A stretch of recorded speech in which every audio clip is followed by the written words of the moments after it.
Student, good morning and welcome to our channel pro education. तो आज है 17 मार्च और आज के करंट अफेयर के जितने भी इंपॉर्टेंट क्वेश्चन हैं उन्हें हम लोग अपने इस वीडियो में कवर करेंगे। तो अगर आप चैनल पर नए हैं तो प्लीज़ मेरे चैनल को सब्सक्राइब कर लीजिएगा और बेल आइकन प्रेस कर लीजिएगा ताकि आने वाले नेक्स्ट वीडियो का नोटिफिकेशन आपको मिल सके। तो चलिए शुरू करते हैं आज के करंट अफेयर का फर्स्ट क्वेश्चन। आज का पहला क्वेश्चन है, ओलंपिक के लिए क्वालिफाई करने वाली पहली भारतीय महिला तलवारबाज कौन बनी है? इस क्वेश्चन का राइट आंसर होगा ऑप्शन डी, भवानी देवी। तो भवानी देवी ओलंपिक के लिए क्वालिफाई होने वाली पहली भारतीय महिला तलवारबाज बनी है। तो फ्रेंड्स, 27 वर्षीय भारतीय तलवारबाज भवानी देवी ओलंपिक महिला व्यक्तिगत तलवारबाजी के लिए क्वालिफाई करने वाली पहले भारतीय फेंसर बन गई हैं। तो 14 मार्च 2021 को एडजस्टेड ऑफिशियल रैंकिंग विधि के द्वारा उन्हें टोक्यो ओलंपिक में स्थान प्राप्त हुआ है और अब वे टोक्यो ओलंपिक में भाग लेंगी, जो कि 23 जुलाई 2021 से 8 अगस्त 2021 तक आयोजित किया जाएगा। तो भवानी देवी, जिन्हें 2009 में मलेशिया में आयोजित कॉमनवेल्थ चैंपियनशिप में कांस्य पदक मिला था, 2010 में उन्हें थाईलैंड के अंतर्राष्ट्रीय ओपन में कांस्य पदक मिला था और उन्होंने फिलीपींस में 2010 कैडेट एशियाई चैंपियनशिप भी जीता है। और इसी के साथ उन्होंने वर्ष 2014 में फिलीपींस में अंडर 23 श्रेणी में एशियाई चैंपियनशिप में रजत पदक जीता है। इस क्वेश्चन में बात हो रही है टोक्यो ओलंपिक की, जिसका आयोजन 23 जुलाई से 28 अगस्त 2021 तक किया जाएगा और यह ओलंपिक पहले 2020 में आयोजित किया जाने वाला था, लेकिन कोविड-19 महामारी के कारण इसे स्थगित कर दिया गया था, जिसे 23 जुलाई से 28 अगस्त 2021 में संचालित किया जाएगा। तो इस क्वेश्चन में बात हो रही है भवानी देवी की, जो कि ओलंपिक में क्वालिफाइड होने वाली पहली भारतीय महिला तलवारबाज बनी है। और इस क्वेश्चन से रिलेटेड कुछ इंपॉर्टेंट पॉइंट्स है, उन्हें भी देख लेते हैं। जिसमें फर्स्ट है गीता फोगाट, जो कि कॉमनवेल्थ गेम्स में गोल्ड मेडल जीतने वाली पहली भारतीय महिला पहलवान बनी थी। सेकेंड है दीपिका पल्लिकल, जो कि वर्ल्ड रैंकिंग के टॉप 10 में पहुंचने वाली पहली भारतीय महिला स्क्वैश प्लेयर बनी है। थर्ड है पीवी सिंधु, जो कि वर्ल्ड चैंपियनशिप के सिंगल मुकाबलों में पदक जीतने वाली पहली भारतीय महिला बैडमिंटन प्लेयर बनी थी। और कृष्णा पुनिया, जो कि कॉमनवेल्थ गेम्स 2010 में गोल्ड मेडल जीतने वाली पहली भारतीय महिला एथलीट बनी थी। नेक्स्ट क्वेश्चन है, भारत का दूसरा सबसे बड़ा तेल आपूर्तिकर्ता देश हाल ही में कौन बना है? तो इस क्वेश्चन का राइट आंसर होगा ऑप्शन ए, अमेरिका। तो हाल ही में अमेरिका भारत का दूसरा सबसे बड़ा तेल आपूर्तिकर्ता देश बना है। तो अमेरिका, जो कि सऊदी अरब को पीछे छोड़ भारत का दूसरा सबसे बड़ा तेल आपूर्तिकर्ता देश बन गया है और ओपेक प्लस आपूर्ति कटौती की भरपाई के लिए रिफाइनर ने सस्ते अमेरिकी कच्चे तेल खरीद को रिकॉर्ड स्तर तक बढ़ाया है।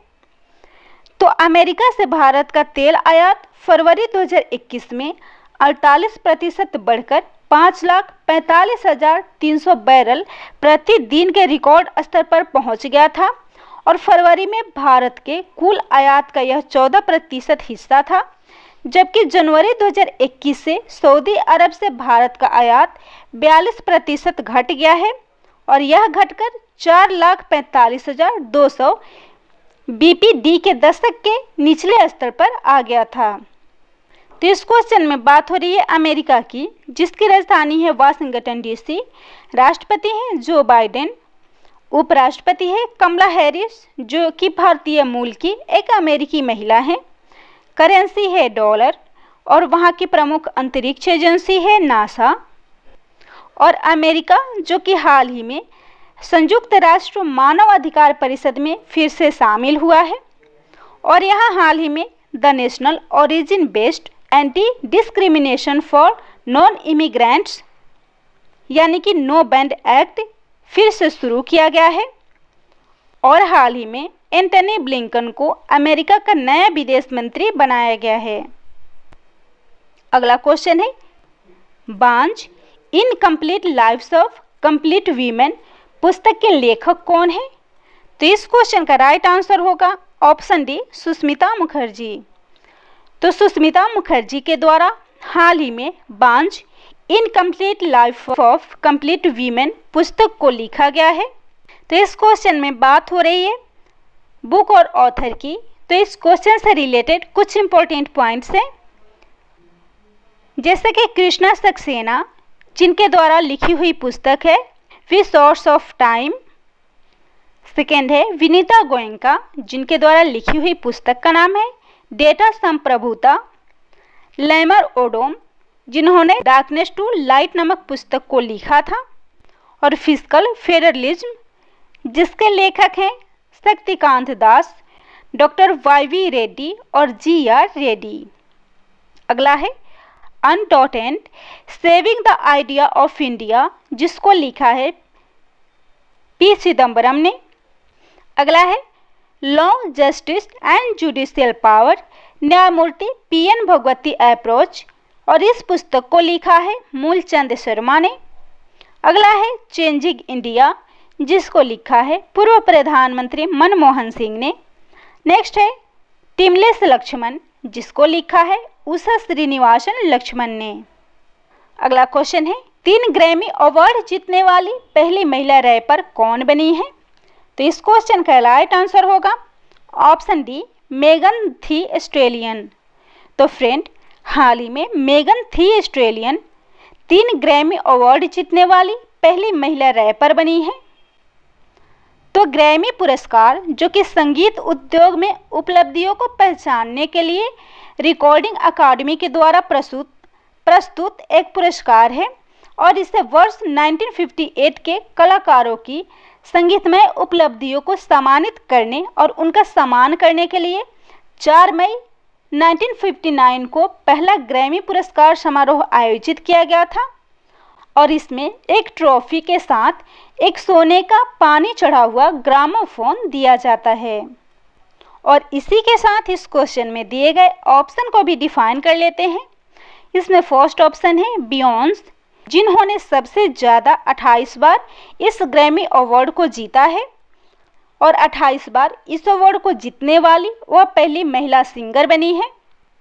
अगला है टेलर स्विफ्ट जो कि अपने करियर में 3 बार एल्बम ऑफ द ईयर जीतने वाली पहली महिला कलाकार बनी है। अगला क्वेश्चन है भीम यूपीआई पर यूपीआई हेल्प नाम से एक नया एप्लीकेशन हाल ही में किसने लॉन्च किया है? तो इस क्वेश्चन का राइट आंसर होगा ऑप्शन ए, एनपीसीआई। तो हाल ही में एनपीसीआई ने भीम यूपीआई पर यूपीआई हेल्प नाम से एक नया एप्लीकेशन लॉन्च किया है। तो फ्रेंड्स, भारत में डिजिटल भुगतान के लिए भारतीय राष्ट्रीय भुगतान निगम यानी कि national payments corporation of India ने भीम यूपीआई पर यूपीआई हेल्प नाम से एक एप्लीकेशन को लॉन्च किया है जो कि भीम एप्लीकेशन के उपयोगकर्ताओं के लिए शिकायत निवारण तंत्र के रूप में कार्य करेगा। तो प्रारंभ में यूपीआई हेल्प को भारतीय state bank, axis bank, HDFC bank और आईसीआईसीआई बैंक के ग्राहकों के लिए भीम एप्लीकेशन पर लाइव किया जाएगा। तो यूपीआई हेल्प जो कि उपयोगकर्ताओं को सक्षम करेगा लंबित लेन देन की स्थिति की जांच करने में, उन लेन देन के खिलाफ शिकायत करने जिन्हें संसाधित नहीं किया गया है और लाभार्थी तक न पहुंचे पैसे के खिलाफ शिकायत करने के लिए और इसके साथ ही व्यापारी लेन देन के खिलाफ शिकायत करने के लिए। और इस एप्लीकेशन को लॉन्च किया है भारतीय राष्ट्रीय भुगतान निगम ने जिसकी स्थापना हुई थी 2008 में। इसका मुख्यालय है मुंबई और इसके एमडी और सीईओ हैं दिलीप असबे। अगला क्वेश्चन है राष्ट्रीय टीकाकरण दिवस हाल ही में कब मनाया गया है? तो इस क्वेश्चन का राइट आंसर होगा ऑप्शन ए 16 मार्च। तो हाल ही में 16 मार्च को राष्ट्रीय टीकाकरण दिवस मनाया गया है। तो फ्रेंड्स, राष्ट्रीय टीकाकरण दिवस जिसका मुख्य उद्देश्य सभी लोगों को पोलियो के खिलाफ जागरूक करने, दुनिया से इसे पूरी तरह से मिटाने के प्रयास के लिए मनाया जाता है। और 2021 में राष्ट्रीय टीकाकरण दिवस महत्वपूर्ण है क्योंकि देश ने अपना सबसे बड़ा कोविड-19 टीकाकरण कार्यक्रम शुरू किया है और यह दिन पहली बार वर्ष 1995 में मनाया गया था और 1995 में भारत ने पल्स पोलियो कार्यक्रम शुरू किया और ओरल पोलियो वैक्सीन की पहली खुराक दी गई थी। तो इस क्वेश्चन में बात हो रही इम्पोर्टेंट डेज की। तो इस क्वेश्चन से जुड़े करेंट अफेयर के कुछ इम्पोर्टेंट पॉइंट्स हैं, जैसे कि 15 मार्च को विश्व उपभोक्ता अधिकार दिवस मनाया गया है, 11 मार्च को विश्व किडनी दिवस मनाया गया है और 3 मार्च को विश्व श्रवण दिवस और विश्व वन्य जीव दिवस मनाया गया है। 4 मार्च को चाबहार दिवस और राष्ट्रीय सुरक्षा दिवस मनाया गया है, जबकि 8 मार्च को अंतर्राष्ट्रीय महिला दिवस मनाया गया है। अगला क्वेश्चन है, ultimate battle and online e sports platform को हाल ही में किसने लॉन्च किया है? तो इस क्वेश्चन का राइट आंसर होगा ऑप्शन बी, तरुण गुप्ता। तो हाल ही में तरुण गुप्ता के द्वारा ultimate battle and online e sports platform को लॉन्च किया गया है। तो अल्टीमेट बैटल के फाउंडर तरुण गुप्ता हैं और यह एक ऑनलाइन ई स्पोर्ट्स प्लेटफॉर्म है जहां गेमर्स बिना शुल्क दिए दूसरे के खिलाफ अपने सूक्ष्म परीक्षण कर सकते हैं और यह भारत का कंप्लीट प्रोडक्ट है और इस प्लेटफॉर्म के माध्यम से खिलाड़ियों को कॉम्पिटिटिव गेमिंग में भाग लेने के लिए कोई चार्ज नहीं करना पड़ेगा। अगला है, पहली जीनोम मैपिंग परियोजना किस महासागर में शुरू की जाएगी? तो इस क्वेश्चन का राइट आंसर होगा ऑप्शन बी, हिंद महासागर। तो पहले जीनोम मैपिंग को हिंद महासागर में शुरू की जाएगी। तो फ्रेंड्स, हिंद महासागर में पृथ्वी की पानी की सतह का लगभग 20% हिस्सा है और इसलिए यह दुनिया का तीसरा सबसे बड़ा जल क्षेत्र है और इस जीनोम मैपिंग का उद्देश्य हिंद महासागर में सूक्ष्म जीवों के जीनोम मैपिंग के नमूने को इकट्ठा करना है और जलवायु परिवर्तन, पोषक तनाव और बढ़ते प्रदूषण के लिए जैव रसायन और महासागर की प्रतिक्रिया को समझना है।